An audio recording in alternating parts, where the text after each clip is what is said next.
et Christian Maïnda. Après le test final, nous sommes ici déclarés admis. Pourtant, depuis plus de 6 mois, il n'y a personne qui a reçu un coup de fil. Personne n'est reçu par les dirigeants de la SECNA. On en a marre.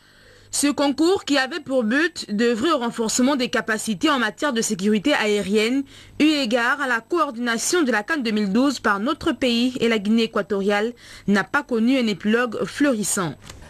À l'issue du dit concours, organisé selon les règles et procédures de la SECNA, sur les 150 candidats qui ont pris part, aucun n'a pu obtenir plus de 5 sur 20 de moyenne en mathématiques et en sciences physiques, ce qui constitue une note éliminatoire. Pour remédier à cette situation, nous avons organisé des cours accélérés pour les 2 disciplines, à savoir en mathématiques et en physique. Soumis à d'énormes difficultés financières, ne pouvant donc plus supporter la charge des frais de scolarité de ces étudiants, une fois à l'école africaine de la météorologie et de l'aviation civile de Niamey, le représentant a tenu à le souligner à la tutelle. Compte tenu des besoins avérés, nous avons saisi par écrit Monsieur le ministre des Transports pour lui faire part des difficultés qui sont apparues à mi-parcours quant à la réalisation du dit projet. Cette saisine avait pour but d'interpeller le gouvernement afin qu'il soit attribué aux intéressés des bourses d'études en conformité avec le contrat particulier qui lie la SECNA à l'État gabonais. Jusque-là, silence radio. Aucune réponse n'a été donnée. Soulignons que le représentant ayant initié ce projet a été destitué de son poste et son successeur n'aura juridiction que sur les activités communautaires, autrement dit internationales. On se pose alors la question de savoir quel est le sort de ces étudiants admis au compte des activités nationales. Vivement que les plus hautes autorités prennent à cœur la situation de ces jeunes compatriotes qui tiennent tant à servir leur pays. L'éducation encore, l'école normale supérieure qui abrite depuis ce matin un atelier consacré à la collecte des données statistiques pour le secteur de l'éducation. Le reportage est de Octavio Lanvé et de Félix Modibangoy.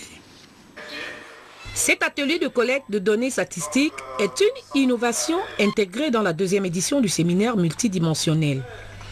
À l'initiative du ministère de l'Éducation nationale, les acteurs ont une obligation, répondre à l'exigence de fournir des données statistiques fiables dans notre système éducatif. Je l'affirme ici haut et fort, au bout d'une année à sa tête, qu'elle a une expertise avérée, expertise entretenue et qui s'accroît chaque jour un peu plus.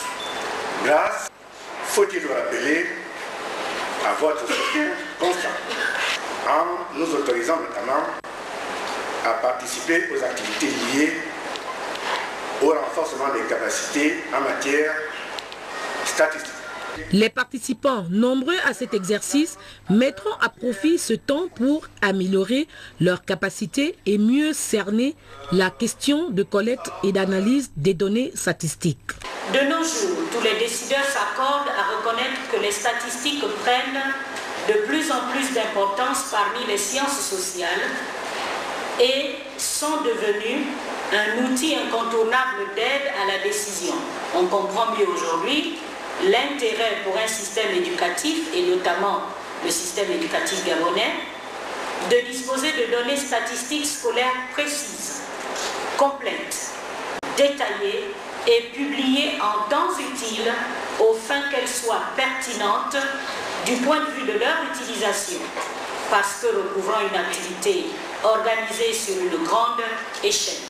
C'est pourquoi, mesdames et messieurs les participants, vous êtes appelés à vous appliquer sans ménager aucun effort, avec rigueur, dévouement et détermination, car il est indispensable pour améliorer les capacités de notre pays en matière d'administration et de planification de l'éducation, d'améliorer d'abord la capacité de collecte et d'analyse des données statistiques concernant les activités scolaires.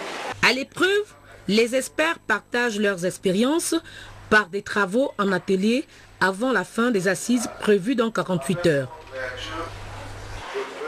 Éducation encore, et nous allons à Port-Gentil, la capitale économique, où l'école gabonaise des métiers vient de boucler son année scolaire à la faveur donc d'un certain nombre d'activités socio-éducatives. Le reportage de RTG Port-Gentil. Découvrir les métiers de la radio et de la télévision et lever un coin du voile sur certains acteurs qui se cachent derrière les voix qui s'invitent chaque jour dans les foyers des Port-Gentil. Tel était entre autres l'objet de cette visite guidée de plus d'une heure qui a permis aux élèves et personnels d'encadrement de l'école gabonaise de métiers EGM de s'enquérir de la chaîne opérationnelle qui s'achève par la diffusion sur les ondes des programmes proposés. Les différents services de la maison Canal Delta qui regroupe une radio et une télévision ont été présentés, notamment la salle de diffusion, les plateaux télé-radio, cabine technique radio, bref, un tour du propriétaire supervisé par des cadres maison. La salle de rédaction n'a pas été en reste. On se retrouve tous les matins à 8h pour les journalistes, parce qu'il y a beaucoup de départements au sein de la maison Canal Delta. Chaque journaliste vient avec une proposition de sujet, et puis on appelle ça une conférence de rédaction. Là on vient proposer les sujets. On se retrouve ici, et puis on en débat. Est-ce que ce sujet-là peut passer? Une somme d'explications qui a visiblement satisfait les attentes des visiteurs venus de l'école gabonaise de métier. À travers cette visite, saluer le professionnalisme de Canal Delta par la performance de ces outils de travail. Je viens d'apprendre le deuil qui vient de frapper le directeur général de Canal Delta par le décès de son papa. Je profite ici de lui adresser mes condoléances les plus attristées. Cette visite guidée s'est inscrite en prélude à la kermesse et à la soirée culturelle initiée dans le cadre des festivités de fin d'année du complexe scolaire EGM qui regroupe un collège d'enseignement secondaire et un centre de formation professionnelle. Du ludique à satiété, c'est ainsi que pourrait se résumer la kermesse que l'école gabonaise de métier EGM a tenu à organiser dans ses locaux à Port-Gentil. Prestations scéniques, tombola, perche, ludo, jeux de ciseaux, bref, une batterie d'activités assorties de lot offert aux gagnants était de la partie sous une ambiance de grand jour. Je suis content d'avoir gagné au Ndo. J'ai battu tant de personnes, avec 4 personnes. J'ai joué au ciseaux, j'ai gagné un beau cadeau en coupant la corde. La fièvre de réjouissance s'est poursuivie en soirée par l'organisation d'un dîner gala qui a été précédé du bilan de l'année écoulée. Au nom des élèves, le président actif de la coopérative s'est félicité de la collaboration en bonne intelligence entre élèves, corps enseignants et administratifs. Le directeur de l'école gabonaise de métier s'est pour sa part félicité de la construction dans un futur proche d'un nouveau bâtiment à 2 niveaux. Au nom du fondateur empêché, son épouse est revenue sur le socle de la philosophie de l'école gabonaise de métier.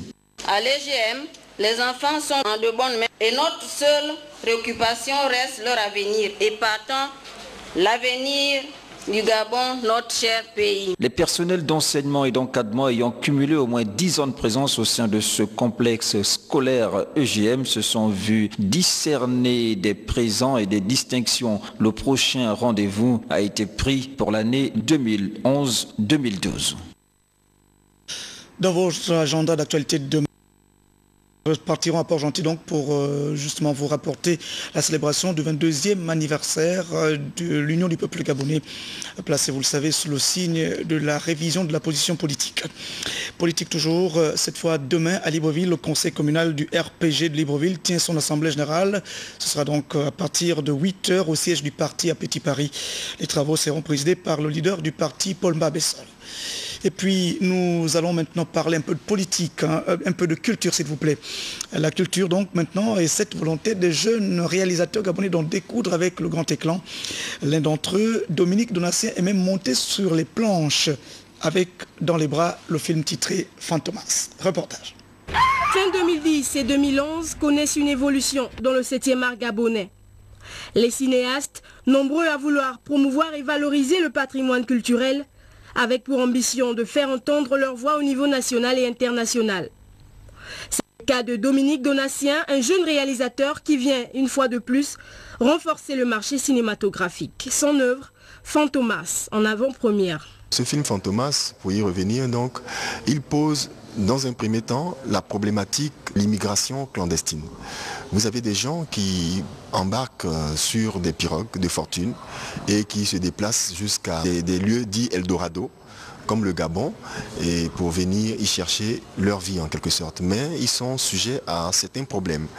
Entre autres, celui du proxénétisme que nous posons encore, que nous jumelons donc avec celui de l'immigration clandestine. Donc Fantomas en réalité c'est un personnage lugubre qui règne sur une pègre à l'africaine, un peu comme une mafia, qui est dans tous les faux coups, dans tous les corps de trafic et que la police va tenter d'éradiquer.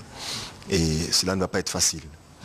De plus en plus nombreux dans ce secteur d'activité, hélas, côtoient difficultés avec le terrain. Il faut déjà reconnaître qu'aujourd'hui, les jeunes réalisateurs indépendants ont pris conscience du potentiel artistique et culturel qu'il y a dans notre pays. Et aujourd'hui, nous sommes désormais regroupés autour d'un collectif que tout le monde connaît, que nous appelons Profilm. Les difficultés, elles sont majeures et énormes. Comme tout le monde le sait, jusque-là, le cinéma indépendant gabonais n'est pas soutenu par les autorités, chose que nous attendons vivement. Kingele, Amour Sentiment et Que Fils contre-attaque, pour ne citer que celle-là, des œuvres qui suscitent l'attention des téléspectateurs. L'avenir cinématographique du pays repose sur ces jeunes réalisateurs. Il serait alors souhaitable que les autorités compétentes allouent des subventions à ces jeunes talents afin de pallier à leur manquement pour le développement du Gabon qui passe aussi par le 7e art. C'est un bon compte rendu de Charel Bongota et Arnaud Mengue. Merci à toute l'équipe de la régie pour la réalisation de cette édition d'information. C'était le journal de Cédric Mouélé Malonga. Je reviens demain lorsqu'il sera 20h. Bonsoir.